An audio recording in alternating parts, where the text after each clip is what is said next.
Good evening, folks, and welcome to another edition of the RO Sports Show, and of course, more specifically, the Ross Raider Wrap-Up. I'm your host, Matt Harrelson. Of course, with me, our Raider guru, Deon Cranford.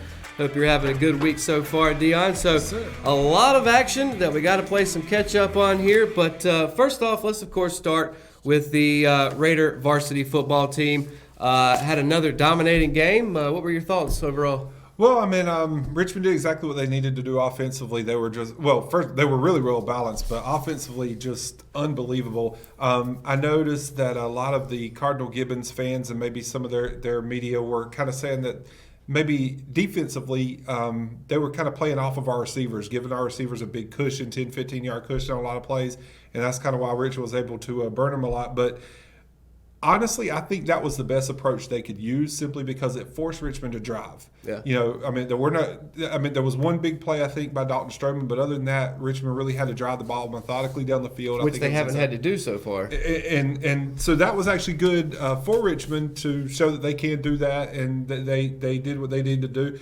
And realistically, they had to they converted a fourth down. They had to convert that 1st and 31. You know, they really overcome all the obstacles that were put in front of them, all the penalties, and they overcame it all. They had to make some ESPN highlight reel plays, but they did what they needed to do, and it was very impressive showing by the Raider offense. It absolutely was. Got some numbers here for Caleb Hood, the junior quarterback, 26 of 34 for 360 yards, 2 touchdowns. As you mentioned, throwing a lot more in this game than he has in previous games.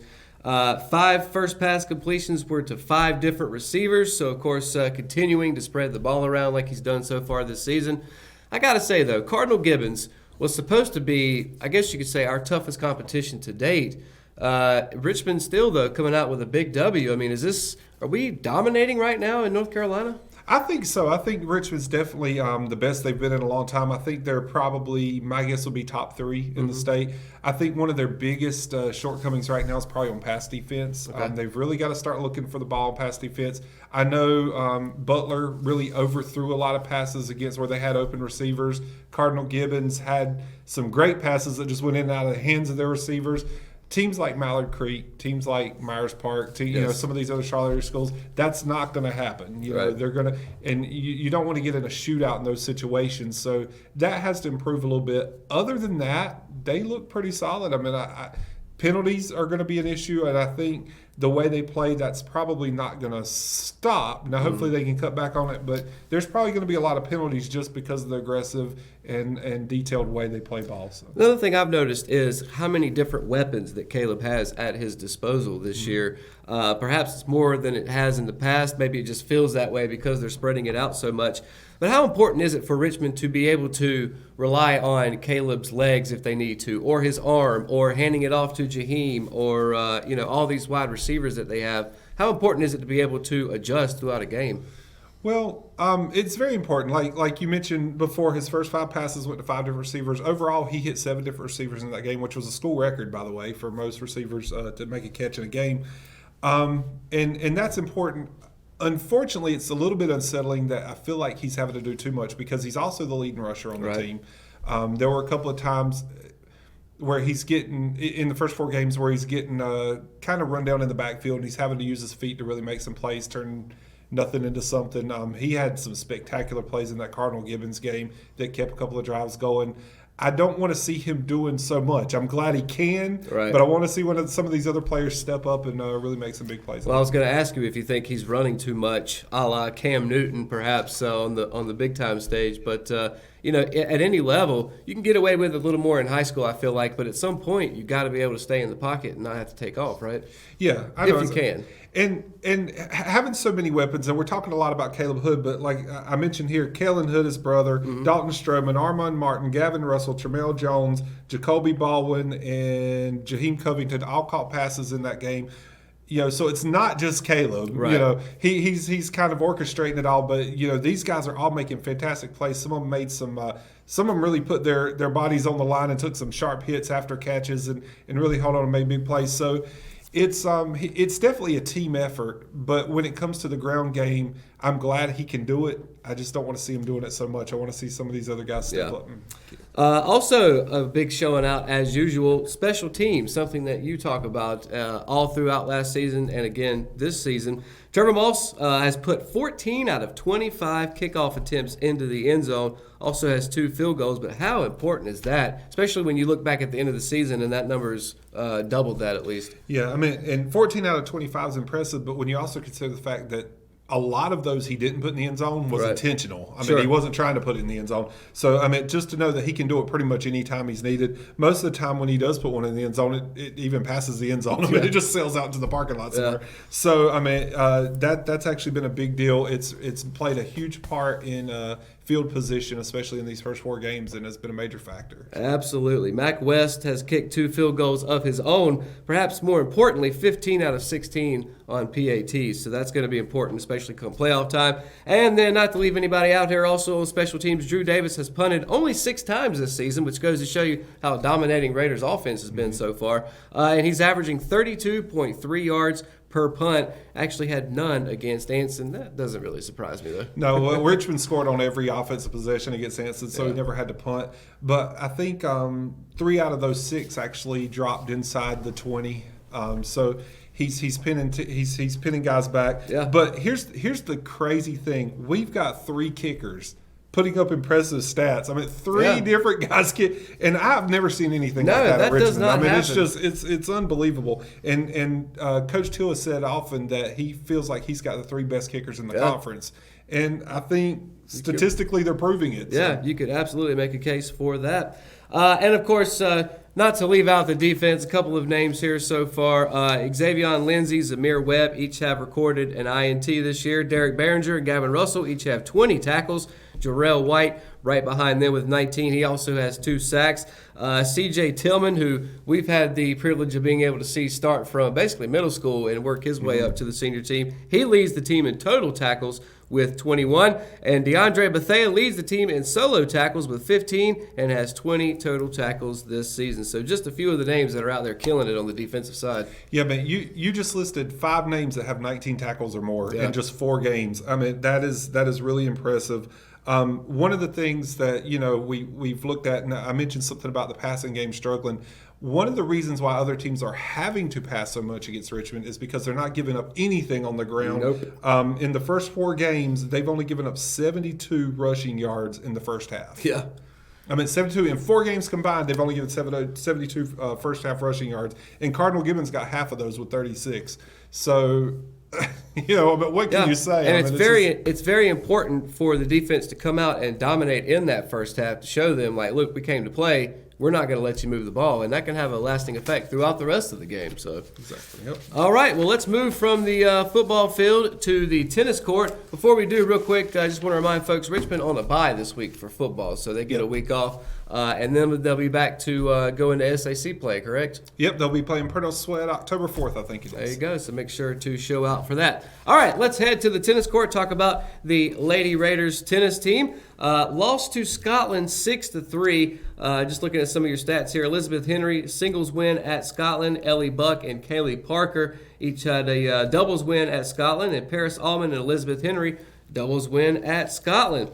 Then they pick up that W they've been looking for, defeating Pernell Sweat 5-4 for the first win of the season. Moving forward now, are they getting better? Are they learning on the job, so to speak? Well, I think the biggest sign that there's improvement at that match at Scotland. Yeah, they lost that one 6-3, but it was their first time winning any sets at all. So I mean, it was a big day for them. But the win at Sweat, I think, really shows the improvement because they had already played Sweat and lost to them 9-0. So I mean, to turn around and actually get that win. And, of course, several players are playing a little bit better. In that win against Sweat, Ellie Buck and Paris Allman each won their singles match. Kirsten Bruce, and is it Ocean? I think it's pronounced Ocean. Ocean Bennett. I believe. Won doubles, and I apologize. I'll get that right before the next one. Ellie Buck and Kaylee Parker. I'm going to screw them all up. Ellie Buck and Kaylee Parker won doubles, and Paris Allman and Elizabeth Henry won doubles, and that was Allman and Henry winning doubles in both of those. Buck and Parker winning doubles in both of those. And Elizabeth Henry, of course, getting the singles win against Scotland. So It's good to see that they're getting wins kind of in both, but it looks like they're improved. Their biggest area of improvement is in doubles. Yeah. Which unfortunately, with only 3 of the 9 points coming from doubles, they're going to have to pick up some singles wins in order to get more overall victories. But I'm impressed. They're improving. I wouldn't have saw it happening that fast. So. A W is a W, and it goes. You also have to add in there first-time head coach too. Do you think that plays a factor at all? Absolutely. I mean, it's going to take her a while to get adjusted to everything too, but she's got a history with it. So I mean, I think they're all going to be okay. And like I said, we've talked before, a lot of these girls are athletes in other sports, so it's just going to take some time to get adjusted. But like I said, I mean, they're improving and they're showing that they can do it. So absolutely. So of course, congratulations to the Lady Raiders tennis team on that defeat of Purnell Sweat 5-4. All right, let's talk about soccer. So they tied Pine Forest 0-0, then fell to Hoke County 4-1. Lee Hayden scored the Raiders' only goal. Where are we currently sitting right now with the soccer team? Well, they've only won one game this season. I believe they're 1-3 in conference play. Again, that Hoke County loss was tough, but Hoke's undefeated, and so they kind of knew going into that one it was going to be a tough one. Again, I didn't get to see the Hope game, but I did get to see a lot of the Pine Forest game. And once again, they've got to do a better job at, being a little more aggressive towards scoring offensively, because the ball just kind of stayed around Richmond's net. I mean, 3/4 of the game, it just kind of hovered around Richmond's net. They're doing a great job defensively. Yeah. I mean, even though they're losing, they're not giving up a lot of goals. And that's pretty much a team effort, but they've really got to do a better job at, maybe being a little more aggressive. And much like we've seen in years past, is it basically everyone chasing Pinecrest again this year? Is it the status quo, so to speak? Probably, especially in this region, absolutely. Yeah. That's what I figured. Pinecrest, year in and year out, always a formidable foe for the Richmond Raiders. So moving forward, playoffs, is that still in the picture? For the soccer team? Yeah. Oh, yeah, it's still early. There's a lot of games to be played. So, yeah, they're definitely still in that chase. Okay. All right, well, let's talk about cross country, something we haven't really touched on yet because they basically just got their season started. They had their second meet of the season in Lumberton on Tuesday. Boys and girls cross country both competed against host Lumberton as well as other SAC opponents Pinecrest and 71st. It was the second race of a 3.2-mile race this fall. Now, these are unofficial scores that we have, but nonetheless, we've got some scores here for you. And, of course, you can head to the Richmond Observer to find those updates when they come out. First off, last week, the Lady Raiders placed 6 names in the top 10 and first overall. So, of course, congratulations to them on that. On Tuesday, fell back just a little bit, finished third overall, finishing first for the Lady Raiders was senior Ariel Brown with a time of 22 minutes 58 seconds, 18 seconds slower than her Week 1 performance, but still within that grasp. 2 other Lady Raiders also finished in the top 10. Sophomore Malin Wallace finished 7th overall with a time of 25:15, and freshman, I'm going to mess up this name too, Shaseed Heaton, 9th overall, 25:56, both improvements from Week 1. Any observations so far this season? Well, unfortunately, I haven't. They've both been at Luther Britt Park in Lumberton. I haven't been able to make it up there to watch them. I know when they get a little bit closer to home, Sure. I'll be able to go to one. I did get to see Ariel Brown run last year, and Yes. so it's not shocking at all to see her kind of leading things off for the Lady Raiders. I was impressed with that first place finish in Week 1. Again, it's really hard to tell because even though they were at the same location, they were against different opponents.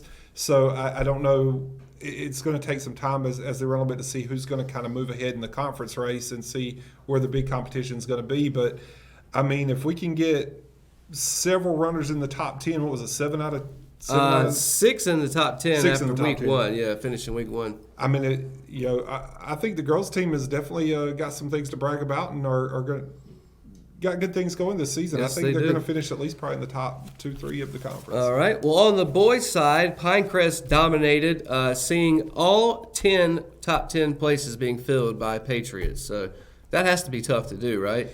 Well, and that's not a big surprise. They're big in the track sports. They do that as well in the spring. So it's not a huge surprise. It's a little bit surprising that they're doing it without any kind of I'm assuming without any soccer or football players. Yes, that's correct. Because they're all tied up. So Yeah. they've got some speed on that team. Yes, they do.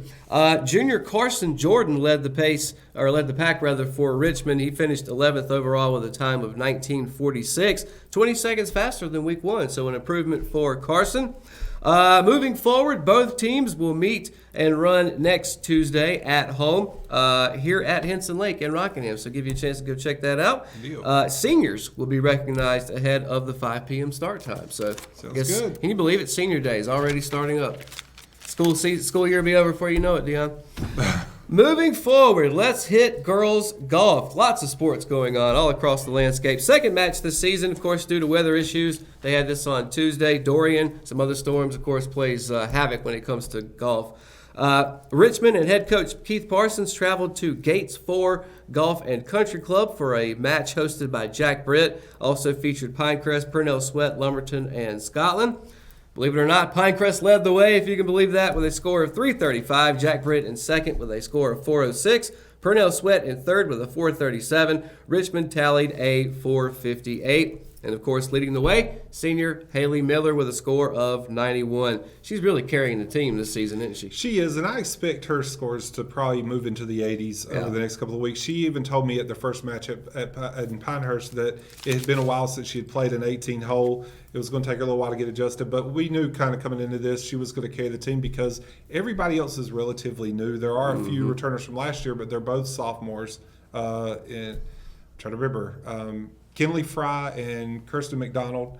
They're both sophomores this year. They started as ninth graders last year, and they're showing some improvement as well. But it's gonna take a while because most of these players are new. They're not going to get a lot of team points. I imagine Haley Miller will probably qualify again for regionals and probably even state again as well. But and I will say this: the match at Gates 4 was played because both conferences had the same course. So the Patriot Conference got Monday, and the Sand Hills got Tuesday. So is this a matter of kind of rebuilding the program then, since it's so underclassmen heavy? I don't know. I guess, yeah. I mean, Keith Parsons is doing a great job instructing it. I mean, he's working with them, and they're going to improve. I think it's not so much a matter of rebuilding because it's always kind of been in that state. Okay. I think it's just they really need – and we're seeing it now with the middle schools having golf teams and that kind of thing. We really need some sort of feeder system to get these players playing before they get to high school because there were 2 players on that course on Tuesday that had really never played before, so it's going to take some time. All right, get some experience under their belts. And finally, to finish up the Raider wrap-up, let's end with Lady Raider volleyball.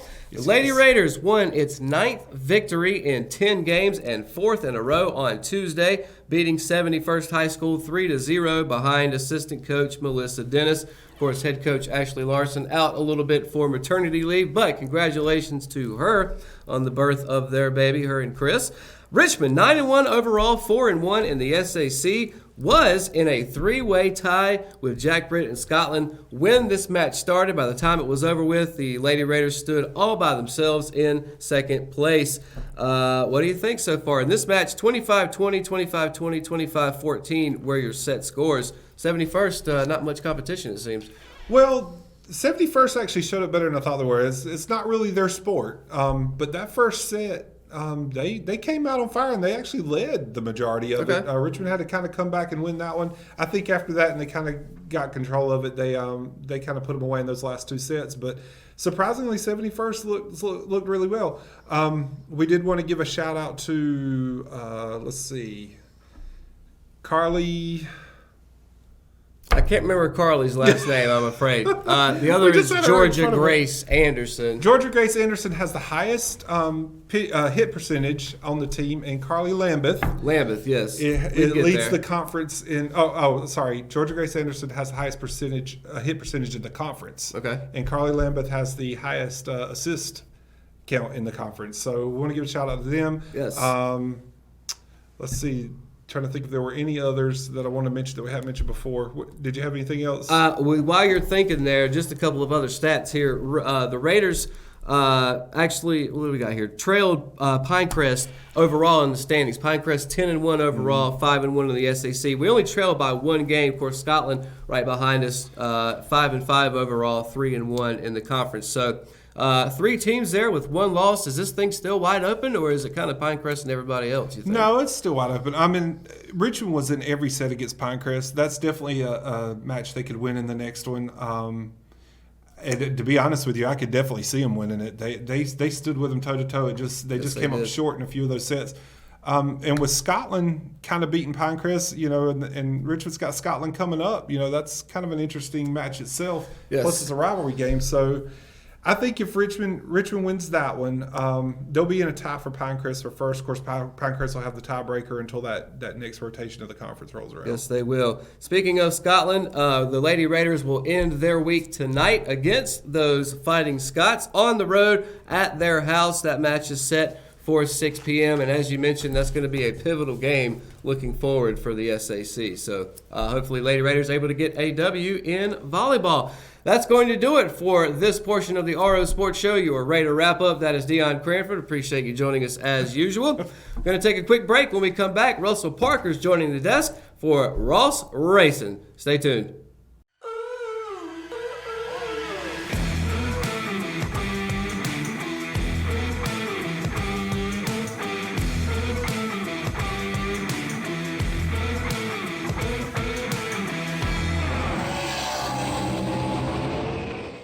The NASCAR Cup Series playoffs have begun, and it started off in Las Vegas on Sunday night. The green flag dropped just before dusk, and Joey Logano picked up where he left off from the race back in March in first. But at the conclusion of Stage 2, it was Martin Truex Jr. who stole the lead from the 22 car. And from there on, the 19 team went on into the night to win the race and punch their ticket into the next round of the playoffs. Welcome back to the RO Sports Show's Ross Racing, brought to you, of course, by RO Yellow. We're now being joined again, of course, by Russell Parker. Have a good week? It went up and then down, and yes, it did. It was wild. Yes, it was. So one race of the playoffs is now officially in the books, and folks who placed their bets on Truex are lining up to collect. Meanwhile, some drivers went bankrupt in their run. 2 of those drivers are teammates of Truex, but we'll get to them in just a moment. Let's talk about Truex's run and scoring his playoff victory. How was he able to have Logano's number this time around when back in March he had an 8th place finish and Logano dominated? Well, one thing to compare those 2 races, this was very early on in the season. I think this is maybe like race 3 in the whole race, the whole season. And this is kind of a daytime race in March, so you've got Logano who's dominating during the daytime. So if this was an all-day race, he probably would have went on and won the race.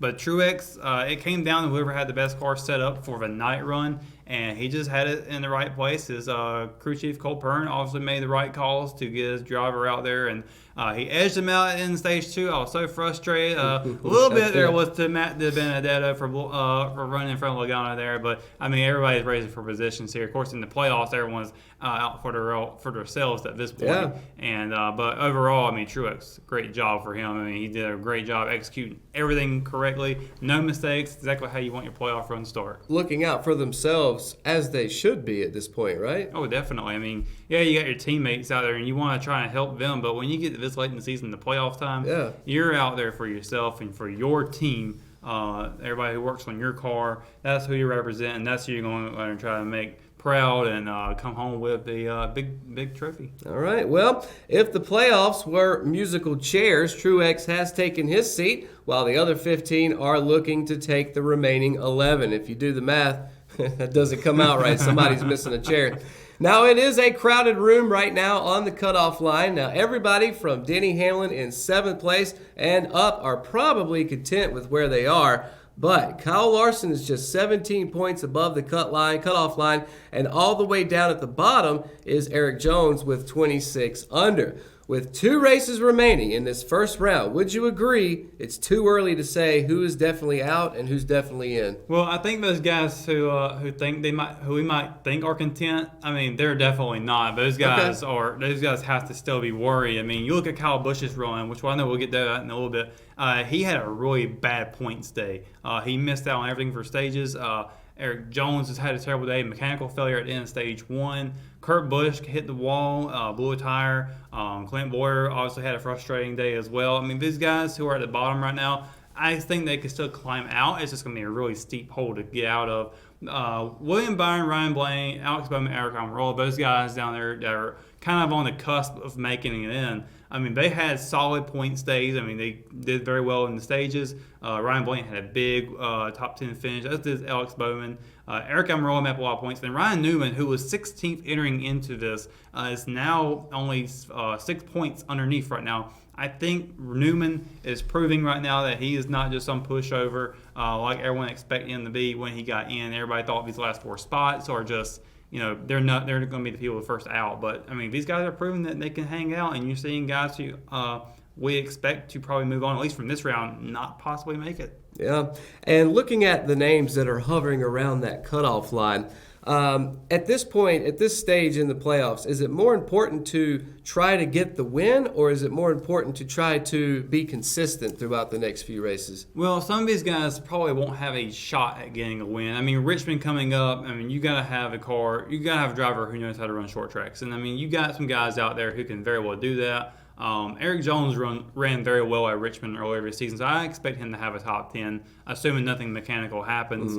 Mm-hmm. Ryan Newman does okay. Kurt Busch, I feel like he should do well as well. I think the guys like William Byron, Eric Almirola, those guys might have a pretty rough day out there at Richmond. Now, the Roval is still like a wild card because this would be the second race ever for this. And they actually made a configuration change to the backstretch chicane, so it's kind of like almost like a new track, if you will. Yeah. And we saw Ryan Blaney win it last year, but Truex and Jimmy Johnson had got into it. But nothing happens like that, nothing crazy. I mean, Truex could very well sweep this entire round because he won at Richmond earlier this season. He had a chance to win Charlotte Roval last year as well. This could be a sweep for Truex, but I mean, who knows how it's going to happen. Let's talk about the Roval real quick before we move on. You mentioned that they've messed with the reconfiguration of it. Do you think moving forward that's something NASCAR may try to do every year, where each year the Roval has one little minor change to it and let the guys react? Well, one of the reasons why they made this change was because safety issues. Sure. The previous configuration of that chicane, those guys were going so fast, and we saw this with Bubba Wallace's interview out there, that these cars are just slamming into the wall that's in front of that chicane. They're trying to run through this thing like they're on the backstretch, the normal track of Charlotte. They have to adjust, though, right? They do, but at the same time, when you got guys who are going to push the limits every single weekend, every single second on the track, you do have to look at ways to slow them down, and it does actually help the racing itself when it's slowing down, because now it kind of makes a breaking point, and not only that, but it also creates a passing zone. So you might see some guys get underneath someone going into the beginning of that chicane and come out in front of the other guy. So it might be some more excitement down on that backstretch. All right. Well, as we mentioned, Eric Jones had a really rough day and falls all the way to the bottom of the playoffs thanks to a mechanical failure. Now, he'll have a big hole to climb, obviously, but let's talk about his teammate Kyle Busch, who ran into the back of lapped driver Garrett Smithley towards the end of the race and tore up his front bumper. Now, Busch was running in the top 10 when it happened after battling back from being 2 laps down. He finished 19th and made a remark saying, quote, "We're at the top echelon of motorsports, and we got guys who have never won a late model race out here competing," end quote. What are your thoughts? Well, Kyle Busch was shots fired. Certainly a heated guy out in that, and I think Deon Jr. said it best on the broadcast.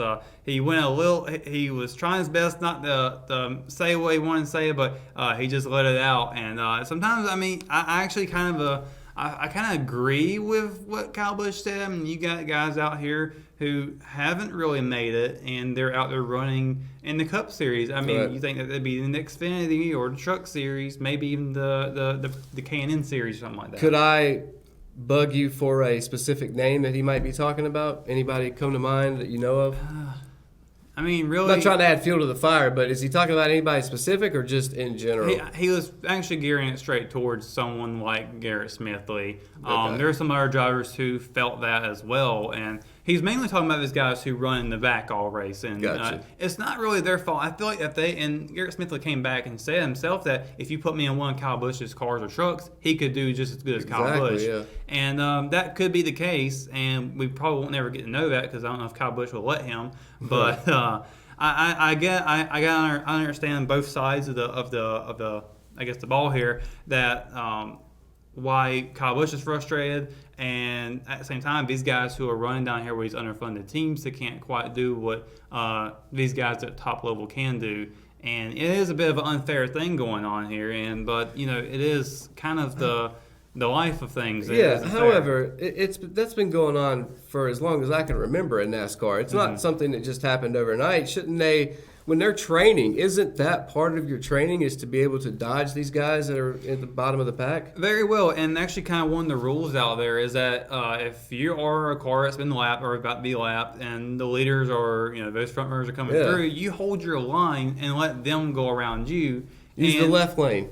Yeah, pretty much. And it's funny too. Because Smithley was actually running kind of in the middle towards the high line, and Kyle Busch had all that bottom to go down. And from my understanding, there was communication between the two teams, spotters, that hey, we want you to go high while we go forward. Obviously, I guess Smithley didn't want to do that. He was like, okay, he can just get around me since that's his problem, not mine. Yeah. Well, to piggyback off of that, does Busch make a fair point about these guys who have never won in a lower series and that they should not be in the Cup Series? Or do you give the nod to Smithley talking about drivers who've had it better than others in an easier way up the ladder? Just to throw a name out there, someone who already has a famous last name, perhaps.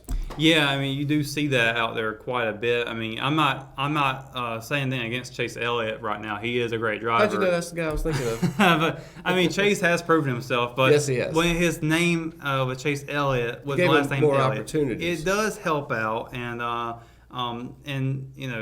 it all helps out with your parents, how they're able to help fuel your dreams and stuff like that as well. So some guys just don't have it better than others, and you see the struggle from these guys who don't have money backing them, who don't have a name backing them. They have nothing but their raw talent, and they have to go out there and prove themselves every single week, every single day, pretty much. So it's a rough game to play here, and unfortunately, this is kind of the way it is. It is, but that's what they sign up for. So, well, let's take a break from the playoffs for a moment and talk about silly season. Starting off with news that broke Tuesday: rookie driver Daniel Hemrick will not be returning to the 8 car. For Richard Childress Racing. Now, right now, RCR has no one announced for the seat. I find that a little odd, but the rumor mill says it will be Xfinity Series champion hopeful Tyler Reddick. Now, first, do you agree with this call by RCR? And second, where do you see Hemrick going to next season? Well, I'm not sure about this call. I actually, if the rumor mill is true that Tyler Reddick stepping in, I think it is a good move for RCR. They need some talent out there, and I'm not knocking Austin Dillon right now. That's the other car running out there, but he hasn't shown a whole lot out there on the track other than the 2 wins he had, which is the Daytona 500 and the Coke 600. So those are crown jewel wins he has, but other than that, he's not running much better than Hemrick this season. Unfortunately for Hemrick, this is his rookie season. Hadn't even finished it yet. Didn't even give him a chance to really prove it. So I think that's a bit unfair. But at the same time, Hemrick doesn't have, I don't believe he even has a couple of wins down in the Xfinity or Truck Series. Maybe he needs to move back a level down to kind of prove himself a little bit more and to work on things and get it done. Will he go back to RCR or another team? Who knows? Maybe Joe Gibbs has an open ride now. And they're a 20 Xfinity car. Hint, Christopher Bell. Yeah, you're absolutely right. As far as RCR for Hemrick, where he goes, I don't know where he can go other than there maybe. But I gotta say I kind of agree with it. But I feel like there's some other rides, maybe like Austin Dillon's, that could have a better talent in as well. Not knocking Austin Dillon, he's got wins, he knows how to run a car, but I feel like there could be some other changes too that could have happened. Well, besides Christopher Bell, I feel like Tyler Reddick is a name that we've talked about quite a few times throughout the season so far. Is he ready for the big time, personally? I'm not really sure. I mean, it's just like kind of like what we're going back to earlier with Kyle Busch's quote. Hasn't even won in an Xfinity Truck Series, so he needs to probably go back there, work on his talent there, and move up. All right. Well, back in August, it was announced that Matt DiBenedetto would not be returning to the 95 Levine family racing car. Last week, he got good news because Wood Brothers racing driver Paul Menard said he's ready to retire from full-time racing at the conclusion of the 2019 season. So when the team asked him who they should call to be his replacement, he said Matty D. Now, we've got some audio from that announcement. Let's take a listen. Well, first and foremost, it's the time spent away from family. I've got 2 young kids at home, so watching them grow and missing out on a couple things that they've been doing, it's hard as a father, as a parent. The sport takes so much dedication to run at the top level. I want what's best for the 21 team. I want what's best for my family, and I think this decision is based off of that primarily. Just Matt's a young guy that they can put the time in to give these guys what they need, and allows me to spend more time with my family. Yeah, it's been a dream of mine, and to be able to drive for one of the most legendary teams in NASCAR is going to be it's unbelievable. It is surreal, and it's been amazing to have the opportunity. This year driving for LFR to showcase what we can do and to elevate me and get me the opportunity to come over here and drive for the Wood Brothers. So it's going to be an incredible opportunity, and just thankful to Paul. He's always been such a big part of this sport, and a great friend of mine, and happy for him and his his future, and appreciate everything that he's done. Happy for him and his decision, and I'm excited for what's to come. So, Russell, I'll ask the same question I did with RCR. Good move for Wood Brothers and for Matty D? I love this. I think this could have been a better ride for Matty D. That 21 car has been really good, especially since they've aligned themselves with Team Penske.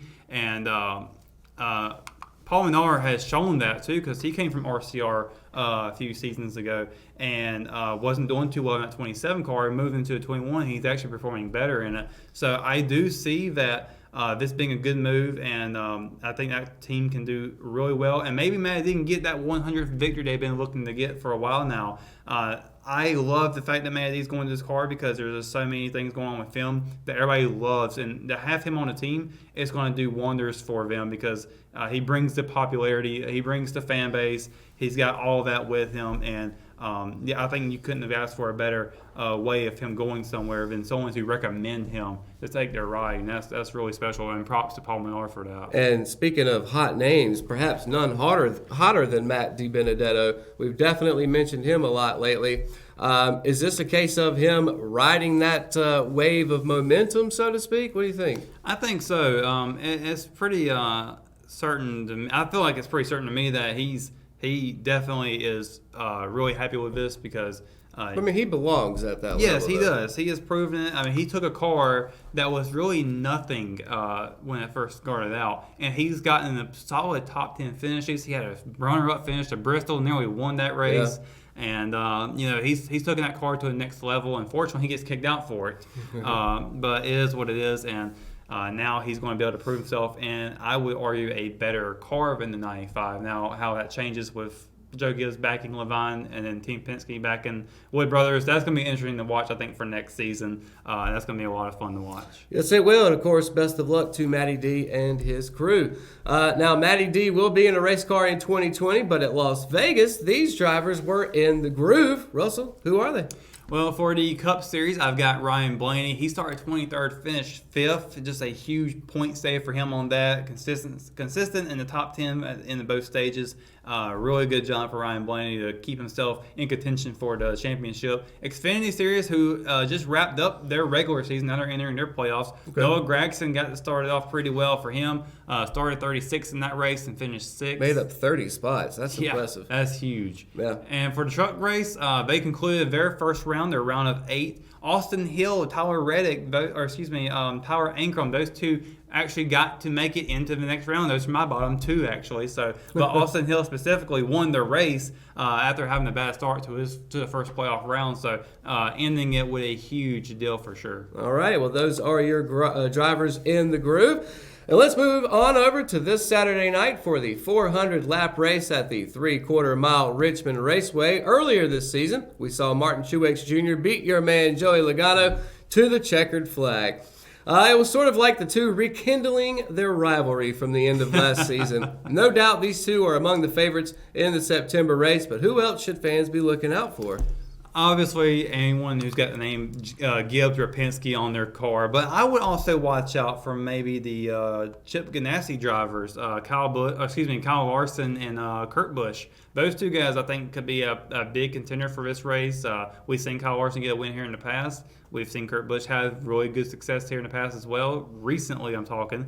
And I got to say, those guys are going to be pretty big. Stuart Haas, Kevin Harvick is probably going to be another big name to watch out for. He finished second to Truex at Las Vegas, turning on his afterburners now for this playoff season. I think Harvick can definitely be a threat to win the race. All right, well, time for Track Facts, brought to you by ROYellow.com, Richmond County's new online business directory. Known as America's premier short track, Richmond Raceway has long been known as a short track that races like a super speedway thanks to its unique D-shaped layout which allows for high speeds. Shortly after the attack on Pearl Harbor, all auto racing was suspended due to World War II. Richmond was one of the first tracks to open after the ban. The track started out as a half-mile dirt track, and then later it was reconfigured into what we know it as today. The track has also produced first-time winners as well, including Tony Stewart in 1999 and Casey Kane in 2005, two guys that have raced here in Rockingham. Do you think we could see that Saturday night? First of all, a first-time winner. That's a hard one to say right now with so many guys that are just killing it at this track recently. Maybe the only guy I can think of is William Byron, probably getting his first win. Maybe he's run pretty solid here. I think he's got a couple of top 10s, so perhaps he could be in that talk. I don't know if it's actually going to happen, though. Like I said, everyone else is kind of on their game right now, especially for playoff season. Maybe if this was earlier in the season and we were asking the question, I'd probably say definitely, but right now I'm not 100% sure on that. All right. Well, those are your track facts, of course, brought to you by ROYellow.com, Richmond County's online business directory. Before we end the show, let's finish up like we always do. Who are we putting our money down on this week? Well, proverbial money. Well, we saw. For the Xfinity race, I'm going to go with Austin Cindric. He had a runner-up finish of this race earlier this season, and obviously now entering their playoffs, I think he'd be the first one to move on to their next round, getting this win and putting him pretty much at a tie with the other guys who's been dominating this season. For the Cup Series, I said earlier about Kyle Larson and Kurt Busch, those guys potentially having a great race. Well, I said we saw Kyle Larson win a race here already. He's had some great runs. I think he's going to get it done in this race Saturday night. All right. Well, those are who's going to win this weekend. This guy right here. This guy right here. You heard it here first from Russell Parker. Speaking of which, that is Russell Parker. We appreciate you joining us for Ross Racing as usual. Of course, want to thank Deon Cranford again for joining us for the Ross Raider Wrap-Up. I am Matt Harrelson. Hope everybody has a wonderful week, and we'll see you right back here for another edition of the RO Sports Show.